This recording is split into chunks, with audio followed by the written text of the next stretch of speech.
We are in the rise of the sacred feminine, and as part of that rise is a return of indigenous perspective and the medicine wheel and all the perspectives and all the voices that have been silenced. And so it might feel a little chaotic and challenging at this time. We will be hearing from Andrea Menard, who is Métis from Canada and also the founder of the Sacred Feminine Learning Lodge. I'm really excited for you to hear all the wisdom she has to share with us. Join us to find out more. Soul Nectar Show, the Soul Nectar Show. You're invited, delighted to discover who you are. Anything is possible if you believe. So join us on this beautiful journey. Soul Nectar Show. Soul Nectar Show. Hello and welcome to another episode of Soul Nectar Show, that show where we talk about all things essence, where we gather around the fire and we share our stories of connection with that which is greater than us, the big mystery beyond the veil, to those synchronistic moments that lead us inexorably towards a deeper understanding of ourselves and why it is that we are here on Earth at this time.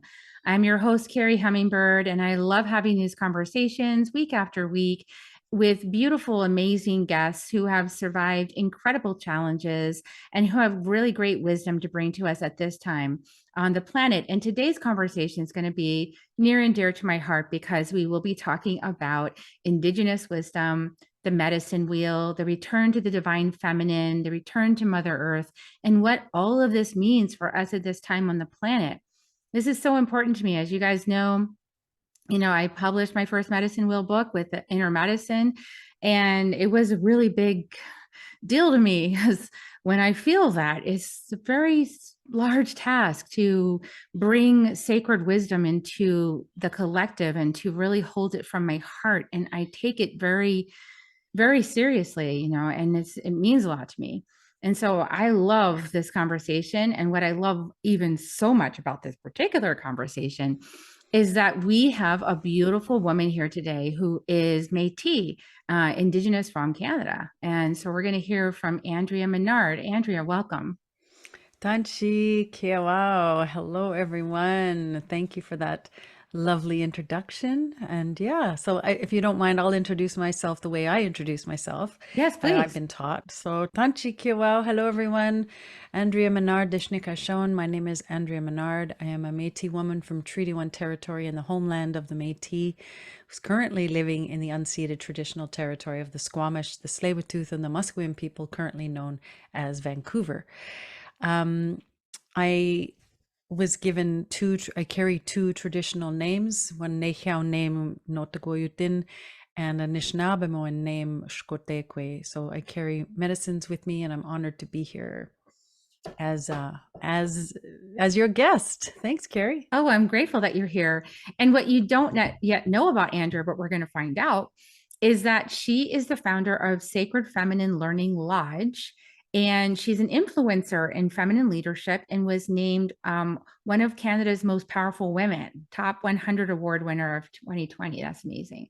And she's an advocate for rematriation and reconciliation, helping all gendered people to reclaim and embody the qualities of sacred feminine. Also the author of the Seeds from the Sacred Feminine Wisdom Cards, which are going to contain, they are in the process and being developed and coming out into the public really, really, really soon.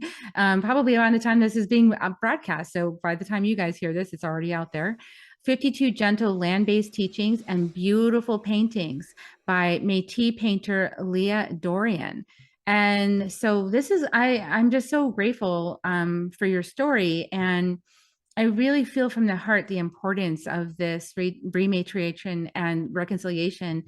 Tell us about your perspective as Métis coming into the conversation to support Western people in getting familiar with Mother Earth and putting their bare feet on Mother Earth and listening to Mother Earth and getting out of the, because we have these t-shirts that say indoors people. And We have a lot of people with that kind of mantra. Like, I'm an indoor person and I live in my mind and I live in my house and I don't really venture anywhere outside in nature.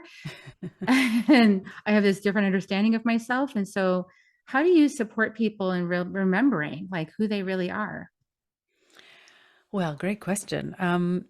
I would say that according to my elders and the ones who taught me, we are, and there's many different ways of saying this from many different faiths and understandings. But for how I was taught, that we are in the time of the rise of the sacred feminine, which means it's a return to the circle, it's a return to the earth. It's a time that women will be leading and the feminine natured beings will be leading. So that can be any gender. So there's a real rise of things. I mean, there's change happening all around us, and we're all aware of that, whether it's affecting us in a good or bad way. But the change is good because we're at the beginning of the rise of the sacred feminine, according to my elders. We're just at the beginning. And in this, as you said, this Western world, this world is created from a patriarchal structure. And really all the systems in place that we live in are all masculine in nature. And they were created very specifically for white men to survive or to thrive in these systems. So they weren't really created for the rest of us. And so, but many of us are trying to fit in this system and have been for many, many, many, many, many, many years now. So the return of the rise of the sacred feminine is about balancing, because we're all in these systems. The systems are in the process of either crumbling or regenerating. And of course, because those systems were also, as you said, all in the inner, inside homes and boxes inside of these little, as well as inside the mind. And so anything that was feminine based, like stillness instead of action, doing, anything that wasn't superior to Mother Earth, where we exploited Mother Earth, was outside of this understanding. So emotional expression, nurturing, stillness, land-based practices, land-based cultures, feminine ways of expression have all been considered less than, weaker than. It was certainly not valued as much as the masculine properties of life. Now, every human being has both, right? All life has both. It's just we have decided somewhere in these systems that the masculine is superior. So with your question, so all that little backstory of where I look at it is that we are unraveling those beliefs. And in this time where it's the return to the circle, all of those beings that have been left out of the systems are coming home to the circle. So you will see a rise in the voices of women, a rise in the voices of indigenous people, of Black people, of people of color, people nurturing men. You'll see a rise of nurturing men. You'll see a voice of the animals, voices for the earth, voices of healthy emotional expression. People with disabilities or extra abilities, you're going to hear all these voices, two-spirited, transgender, non-binary, all those voices are coming home to the circle because they've been left out. So to the world, it seems like chaos and, oh my goodness, but it's really just a rebalancing act. So what I am in the process of doing to help this time is to be a facilitator of this rise of the sacred feminine, is to help people know that the changes are all good, that the changes, to learn how to walk gently on the planet, we have to learn how to walk gently with ourselves first. So to answer all that question you asked, that juicy question, that's sort of where I sit, is that when we walk gently with ourselves and learn how to be compassionate, nurturing to the experiences going on within, then only then can we have compassion for others and to be of service to the planet. And I love that answer, and it definitely speaks to me. I know from, I don't know what it's like to be living in an indigenous tradition in this lifetime. Let's just say that. I remember my life as Cherokee on the Trail of Tears. I remember this life and I feel it in my bones. I felt that tragedy. And part of my work over the last 10 years has been healing that, right? Like healing within myself, the reconciliation of my judgments about what was done and how it was done. And it was, and then coming to healing myself. And what I don't understand though, what I feel is that there's a lot of people who really don't understand the impact of Western ideology and patriarchal behaviors on peoples across the world. I don't think they really understand that. And unless you've had sort of like some little hint of it, like I just had a hint, right? I just had like a past life memory. That's not a this life memory, that's a past life. So I don't really have a way to understand what that feels like. And at this time, I'm also aware that from my messages from the ancestors that talk to me is that no, it's important for all people who are people of earth, who never lost their connection with Mother Earth, to share these wisdoms and these teachings with people who are waking up to this now out of that delusion of the matrix of the patriarchy. That is such a big ask, that is such a huge ask of Native American people, especially given everything that's being revealed about the mass graves and of the Native peoples and your children. And so where do you stand on that? Like, what is your perspective on how does this end up working? How does this end up where we come back together again? Well, great question. And in many ways, it can be a risky question because, in this life, you have white privilege, right? And I have more white privilege than my browner brothers and sisters and cousins. So that in itself is a trigger word for many people. Like, what? I'm not privileged, right? As though whiteness has this foreignness to people who are of light skin, white skin.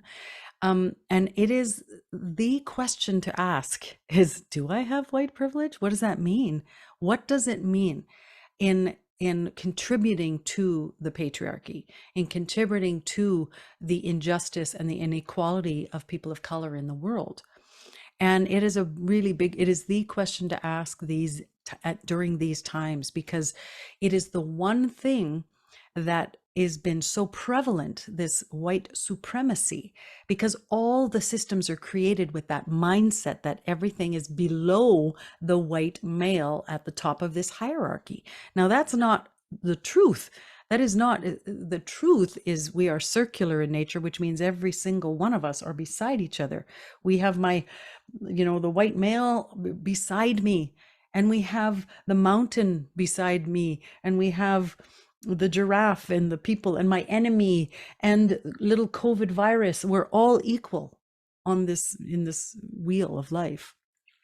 But because the systems are hierarchical in nature and false in nature, they seem very, very, very true, but that's not the natural law of life.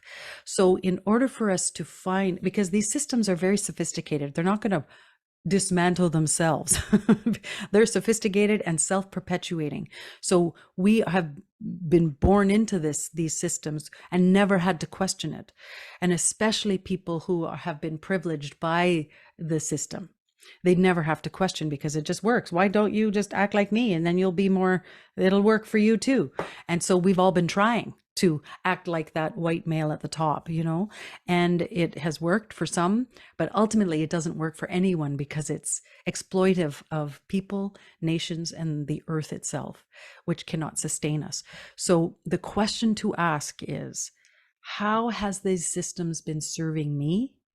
And how has it given my privilege been perpetuating this system that is trying to unravel, that is trying to bring balance? And by asking those questions, we need to be willing to look at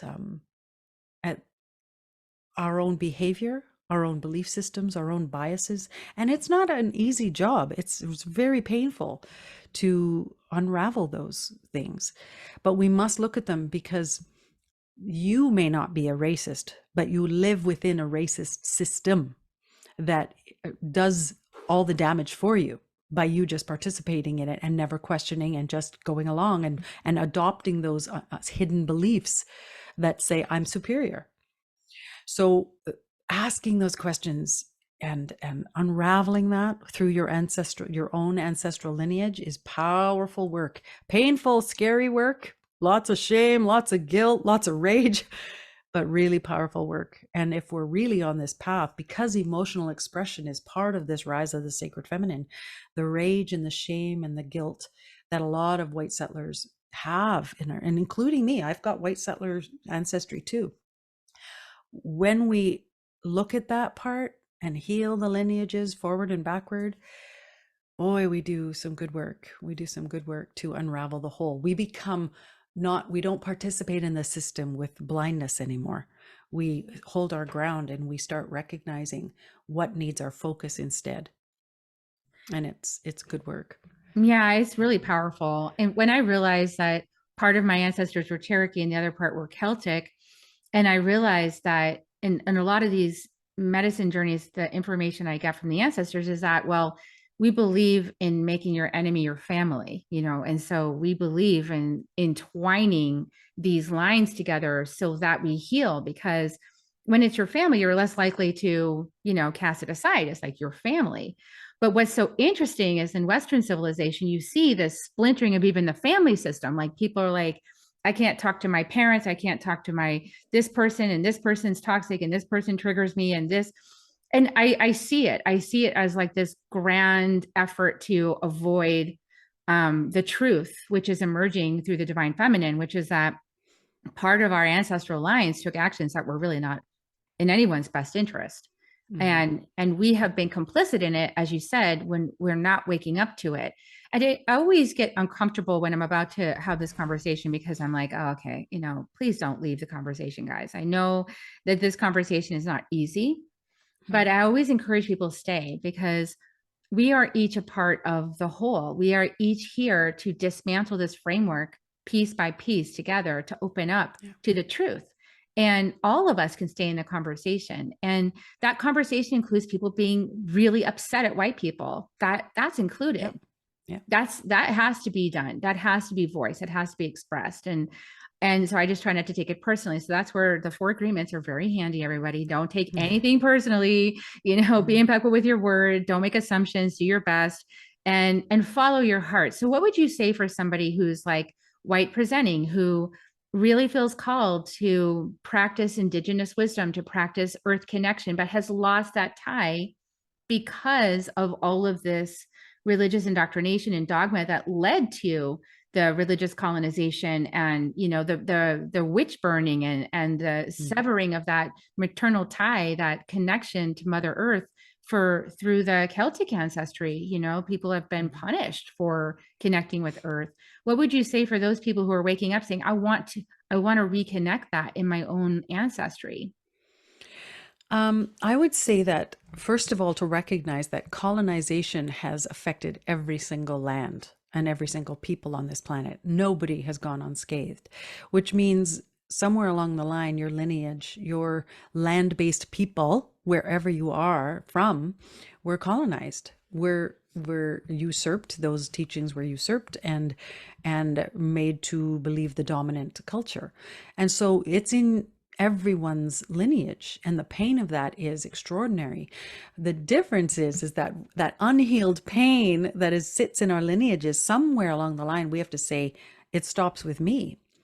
And so the first thing I would say is start opening up the channel to your ancestors. Start recognizing where your first land-based people, relatives came from. And recognize that indigenous wisdom from this land isn't necessarily yours. And it may not behoove you to actually adopt these traditions. In fact, it can get a little tricky, unless you've been trained by, the wisdom keepers from this land. So if you have land-based, you are a child of Earth, period. You belong to the Earth. You belong here. First of all, to know your mother loves you and you are part of the wheel of life. And you have ancestors somewhere in the ground that carry the wisdom that you hold in your lineage. You have land-based wisdom from some land, and your ancestors knew that place, because a lot of wisdom comes from place. It's place-based. And so you may have been here several generations, you know, wherever you're living, you may have been in a specific place, but I can guarantee you that on this continent, the ancestors from the indigenous people are 15,000 years older than your ancestors. It's their wisdom that in many ways we must honor on this place, because they hold a lot of how to take care of these lands. But the people of other lands, your ancestors have this knowledge, and to open up those wisdom, you know, to open them up, to start asking for the help, so that you learn that wisdom from that land base that you can maybe carry to these places where you are now. It's an honoring of recognition of that you are children of earth, that you are welcome to remember who you are and how you belong to these lands. But there's wisdom keepers that know more than you. You know, your ancestors from your land know these things, and to go ask them, they'll reveal them to you. So what's really interesting for me is that as I started waking up with teachings from the Toltec and Don Miguel Ruiz, and he's done a lot of training with people around the world. And one of his proteges is somebody I studied with. So I started waking up through her and going, oh, wow, okay, I don't know anything about spirituality. I don't know anything about the land. I don't know how to talk to my ancestors. I don't know how to do any of that. I'm just, that's where a lot of people are who are in Western culture. Like, we haven't been raised with the knowing of how to have an altar and honor your ancestors with that. We haven't been taught that.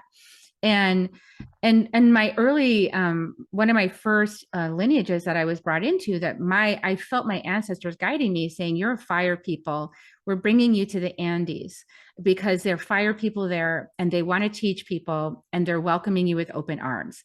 And so I went and I studied with them, and that's what I experienced. And so what I experienced was two different things. It was really interesting. I wanted to share it with you. One thing I experienced was that locally here, where I live in Texas, there was a person who felt inspired to connect with Earth on his own, just as his own person, without lineage support, and just connect with Earth, and formed a shamanic drum circle. And a lot of people engaged there. And I was there too at first. And I got a lot of value from that. But then when I went to go study with the Caro in the Andes, there was a whole different thing going on there. Like, that is not even the same thing.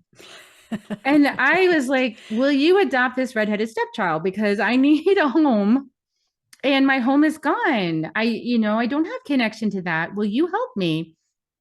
They were willing to serve. They were willing to help in that way.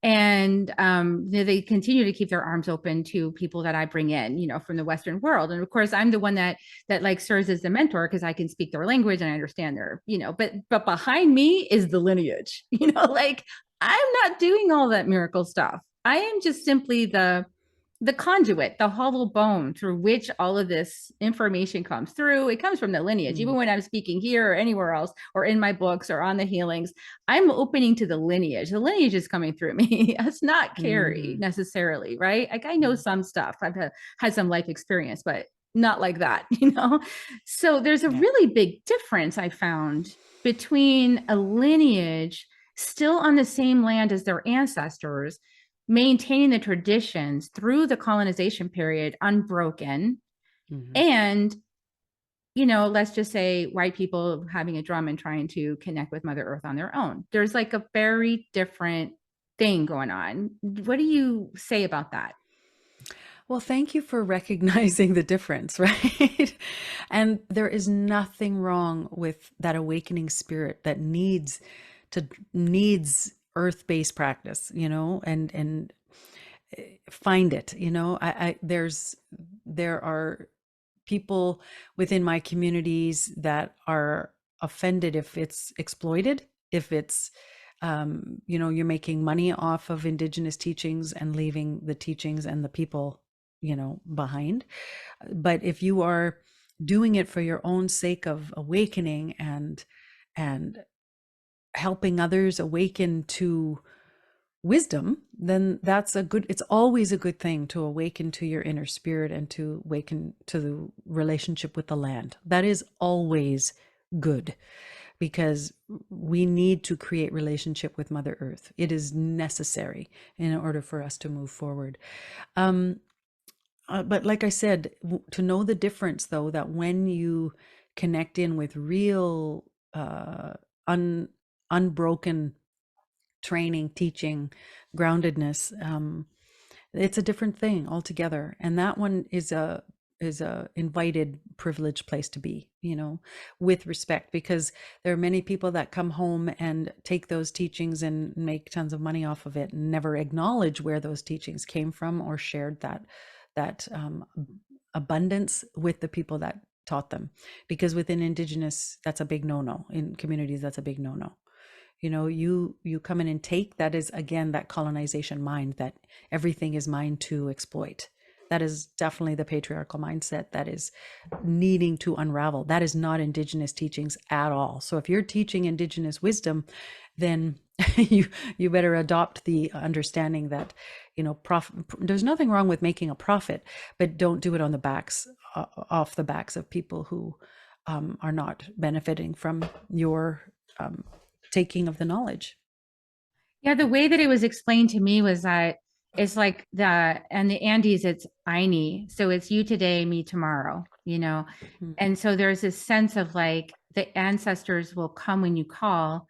And I call every day because I'm like, please help me illuminate my consciousness because I'm pretty sure I don't understand how this works the right way because I'm in this culture, right? I've been conditioned. Yeah. So every day I'm like, please help me understand this better because I'm not sure I get it. And you know, when you call, then you also have to answer. So and I'll get these people, right? I'll get brought people who the ancestors are like, this person needs help, you need to help this person now.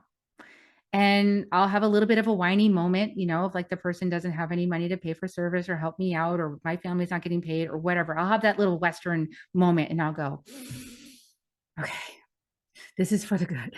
This is because this is reciprocity. The ancestors call me, they ask me to help, I help. That's my job. But we have a really icky system right now. And we're in the middle of an icky system. We're in the middle of a capitalistic system. We're in the middle of a system where you've got to pay for your house and you have to pay for your food and you have to pay for the land and you have to pay taxes and you have to have a car. And my son is 23 and he's trying to figure out how to even get started in this system. Mm-hmm. And it's broken. And most of us know it's broken. Well, I don't know, those of us who are woke, anybody who watches this show knows that the system is broken. So how do we return to a sacred understanding of reciprocity when we have a system that is so oppressive that you cannot literally have a place to live or food to eat if you're not engaging the system? Yeah, great question. Well, first of all, recognize that the system is not broken at all. It's sophisticated. It's in place and hardwired to self-perpetuate. So that's a biggie to recognize. Oh, the system wants to keep me obedient. The system wants me to keep me exhausted. System wants to keep me in total poverty and hectic behavior, so I never question that I'm literally an automaton. I'm a slave to this so that I don't wake up and I don't actually start to ask difficult questions. The questions that really matter is this necessary? is this harmful?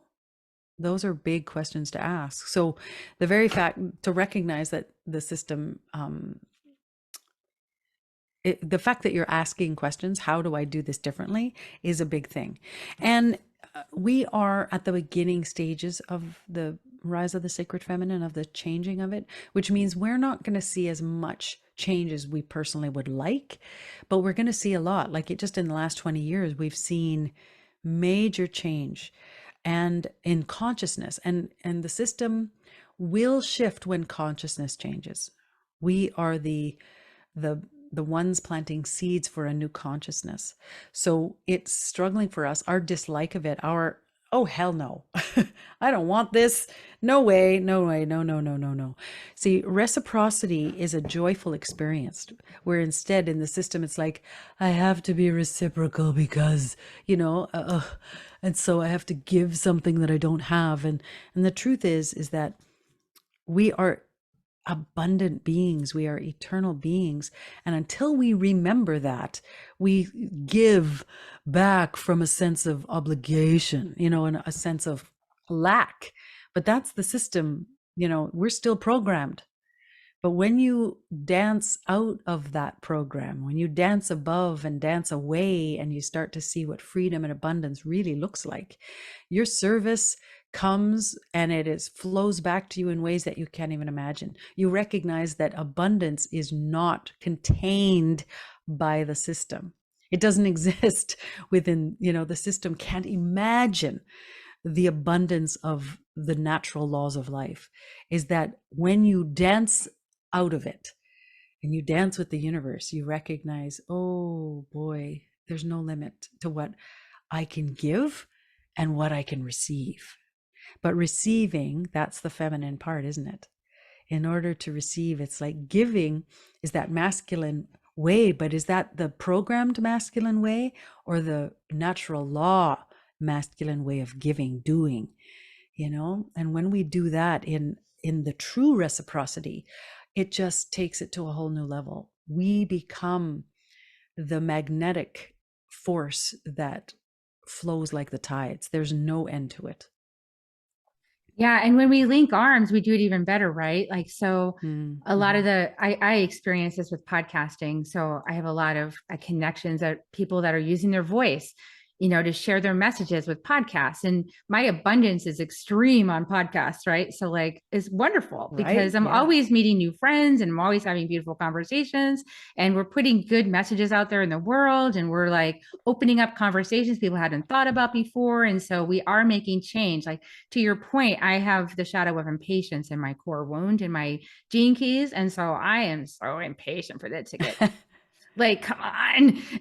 But it is working. So like, even the conversation we're having now, as this gets out in the collective, whoever listens to it is starting to make decisions now in a different way, is starting to think about life now in a slightly different way. And then that person is going to be radiating that vibe out there in their circles and with their friends and family. And even if they never said anything, that idea is emanating from them. So somebody might just have it pop in their head, so out of nowhere, seemingly. But we're all connected as part of this cosmic earth soup, like, and this is the thing I really most wish I could impress upon people, is how we're all connected. And when we're not paying attention to that is when we actually feel bad.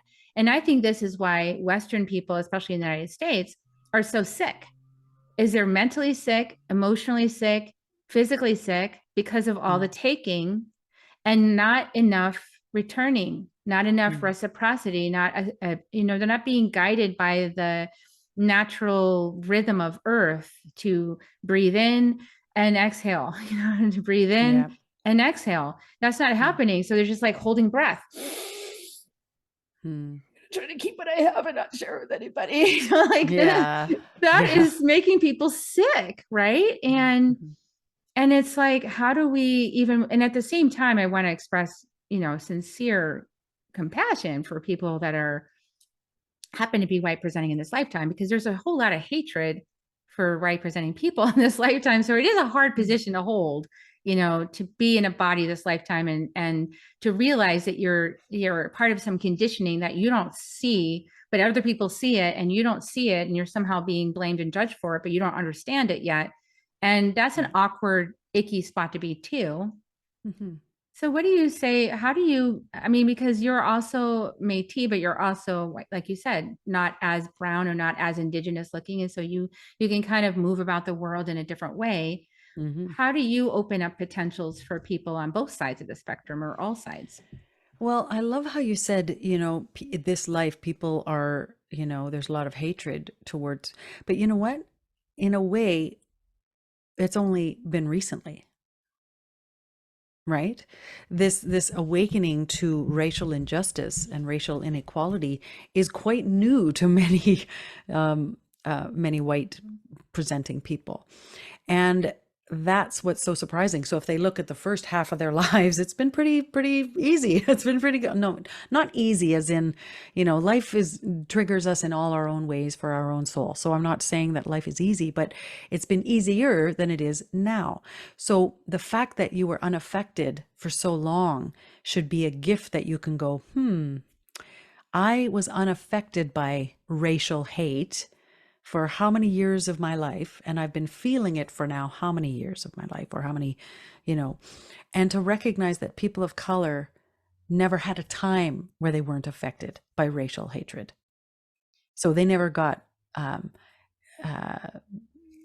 exempt from that experience. So to recognize, oh, if I hate it, if I don't like how it feels, oh, imagine all the people who've been experiencing it daily, so that, just to recognize and expand our awareness a little, to have some compassion. So just to recognize your own journey for those who are white presenting. That's the thing. Like for me, I can walk down the street and not be spat at, and not have racial slurs flung my way. Whereas I'm walking with cousins or walking with boyfriends, or, they can't, and I've been witness to it all my life, by somebody who starts saying what they really think and they really believe, thinking they're talking to a white person. And so, I know that it's that racial pain, racial discomfort, beliefs are all there bubbling under the surface. So I would say just, it's time to pull our big girl panties up. It's time to just say, okay, this is my turn. This is my turn, and it hurts, and I hate it, and I hate it. But everyone hates it. Everyone hates it who is at the recipient of racial hatred and judgment. We can't stand it. It's unfair, and nobody feels like they deserve it. So why has it been acceptable for so many generations that one particular person are worthy of that and others aren't? And it's time that we all stop it, all of it. But it's going to take some messy figuring out, and the blindness, that incredibly, and it's so, I have so much compassion, because if you've never known you were part of the problem, if your color of your skin you never saw it as a problem, it's going to be an awakening process that is, shakes you up. But why not shake it all up? Let's all shake everything up, because it has to.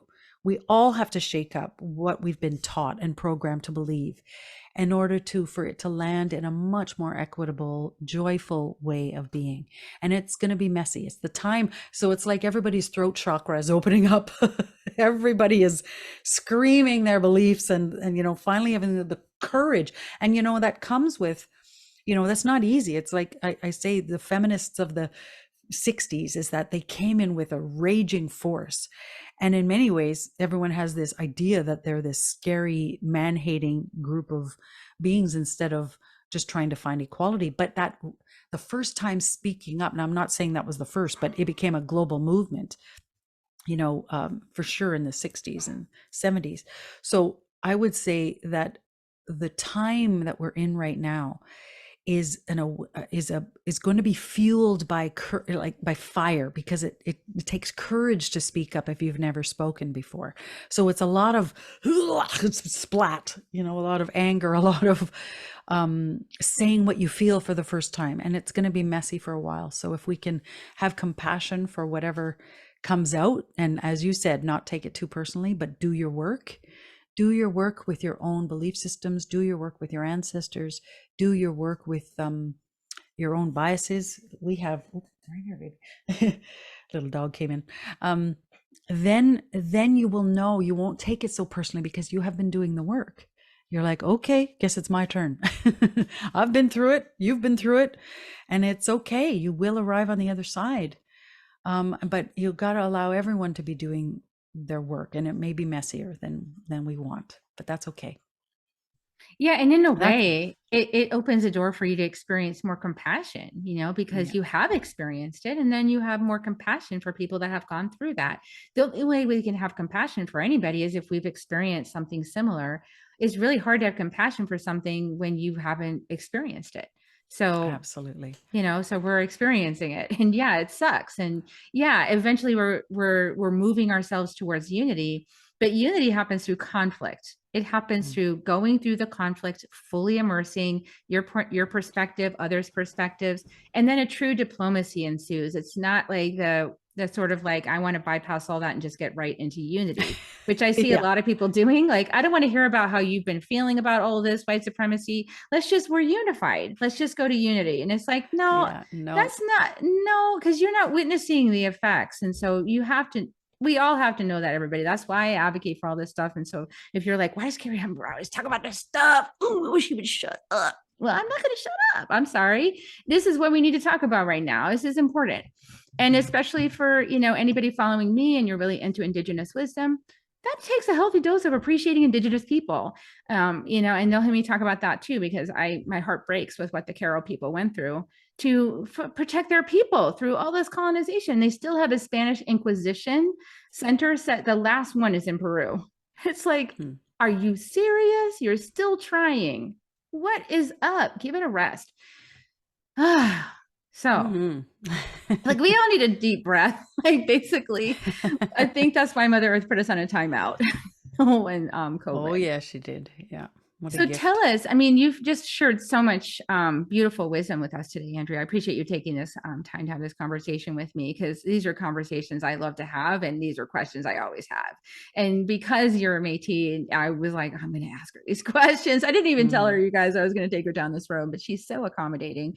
So thank you so much for doing that. And tell me more about your Seeds from the Sacred Feminine wisdom cards. Tell us more about that project.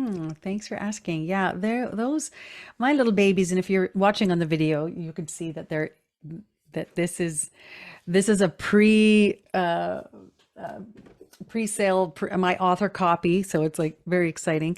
The Seeds from the Sacred Feminine wisdom cards are coming out of the Maytee community. So the artist is a beautiful painter, Leah Dorian.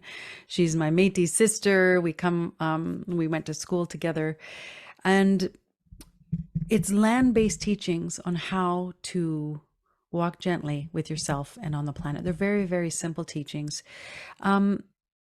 But they are created in a way that you can take it on the very simple level, very, very simple teachings, like drink water.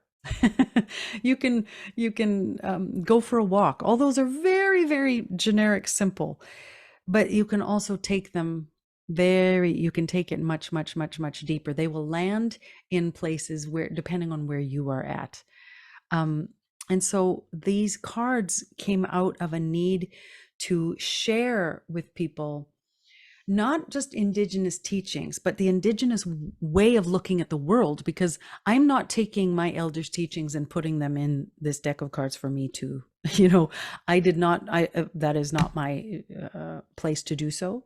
These are teachings from the sacred feminine, which means they apply to all human beings. We are all sacred feminine and sacred masculine beings, no matter, all across the spectrum.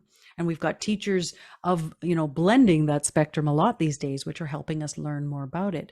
So for me, I wanted everyone to be able to own this, because not everyone is an indigenous person, and not everyone has access to those deep teachings. And they're there if you are open to receiving them, but they're very generic teachings.